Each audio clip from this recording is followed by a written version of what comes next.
Bien-aimés, mes frères et sœurs dans le Seigneur, vous tous qui êtes dans le monde entier, j'aimerais partager avec vous cette idée de Dieu.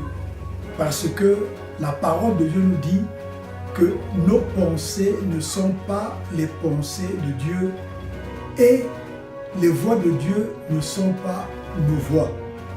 Voilà pourquoi j'aimerais que nous épousons les pensées de Dieu et que nous acceptons les voies de Dieu notre Père qui est dans les cieux. Nous qui avons accepté la sagesse de Dieu, nous qui l'avons reconnu comme juste, alors nous devrions prendre parti pour la volonté de Dieu, prendre parti pour le plan de Dieu, pour le dessein de Dieu, prendre parti pour le rêve de Dieu, notre Père qui est dans les cieux. C'est vrai que beaucoup de gens se disent avoir des rêves, mais celui qui a le rêve par excellence, c'est Dieu.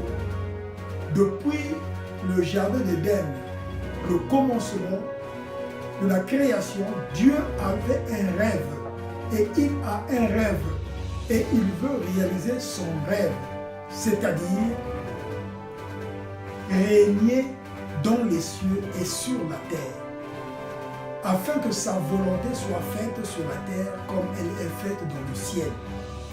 Voilà pourquoi nous sommes tous interpellés, nous qui nous disions être les disciples du Seigneur, nous qui nous disions être des enfants de Dieu, des fils et des filles du Seigneur Tout-Puissant.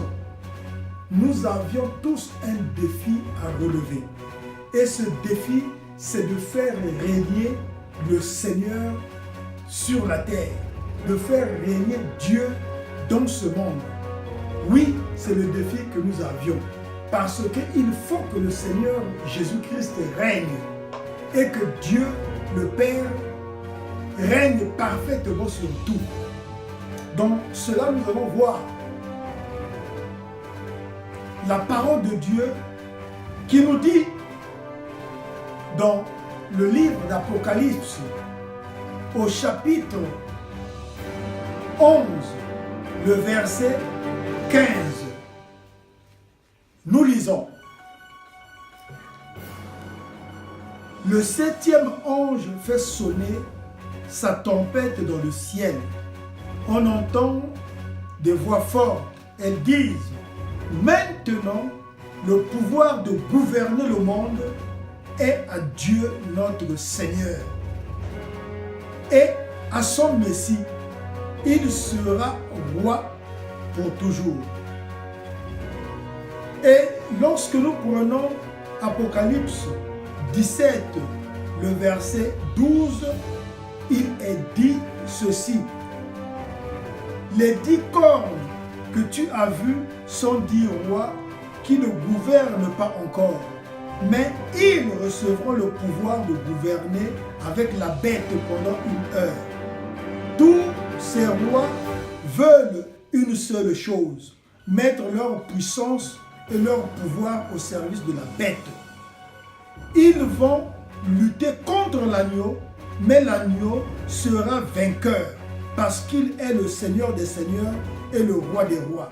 Ceux que Dieu a appelés et choisis, ses fidèles, seront aussi vainqueurs avec lui. Parole du Seigneur Tout-Puissant. Nous avions lu jusqu'au verset 14. Alors, nous voyons aujourd'hui les rois de la terre, ceux qui gouvernent le monde, mettent leur pouvoir et leur puissance au service de la bête, c'est-à-dire de Satan, le diable. Et tous, ils ont un seul désir, c'est de réaliser le projet du diable. Mais nous qui sommes les enfants de Dieu, nous devrions chercher à réaliser le projet de Dieu. C'est-à-dire de nous lever et de combattre ce bon combat de la foi pour faire régner Dieu. pour que le pouvoir de gouverner le monde revienne à notre Père qui est dans les cieux et à son Messie.